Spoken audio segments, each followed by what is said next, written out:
The Ukrainian President Volodymyr Zelenskyy has conceded his Oval Office blow-up with Donald Trump was regrettable and says it's now time to make things right.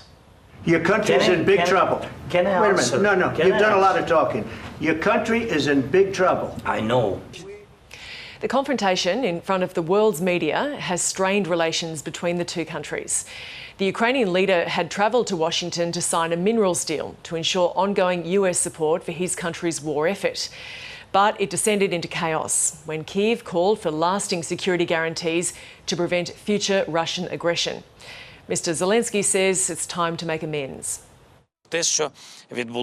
What happened at the White House instead of our negotiations is regrettable, but we must find the strength to move forward, to respect each other, just as we have always respected America, Europe and all our partners. And together we must do everything to bring peace closer.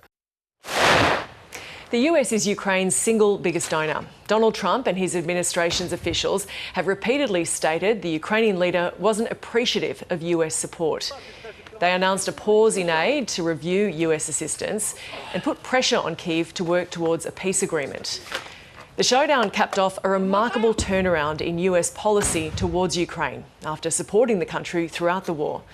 Kyiv is seeking clarification on its position, but maintains it still has the ability to support frontline operations. The pause has angered Ukraine's allies.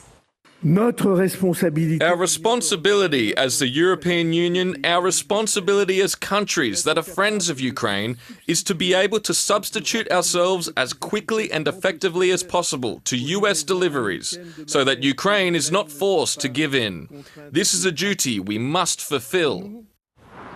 There's now a wave of uncertainty across Ukraine. Some people in the capital, Kyiv, say they've been in this position before. Others are worried about what the future may bring. Yes, it is a betrayal. Let's call it the way it is. Unfortunately, history repeats itself. It is not the first time the United States acts like this. But let's hope the American civil society and elites of the European Union will not leave us alone. It is simple manipulation and nothing more than that. There is nothing serious behind Trump's decision. I believe we don't need to worry much. This decision is not final. I am sure of that. Look how furious people are there.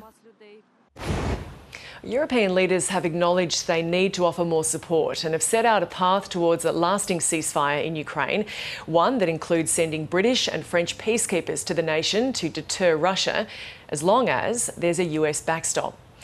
But the US insists that's not necessary if American workers are in the country extracting Ukrainian resources as part of a rare earth minerals deal.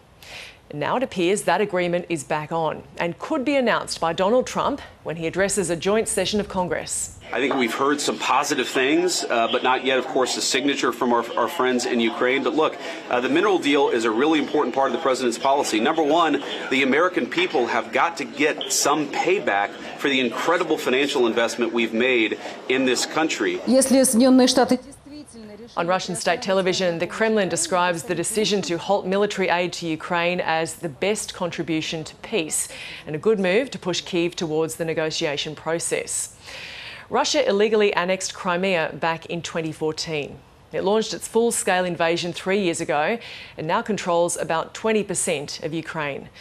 A former US Marine who now trains Kyiv's troops says the US appears to be rewarding Russia. The Trump administration has been pushing for lasting peace, and the reason the aid stopped is because they said that they don't believe Ukraine is looking for peace.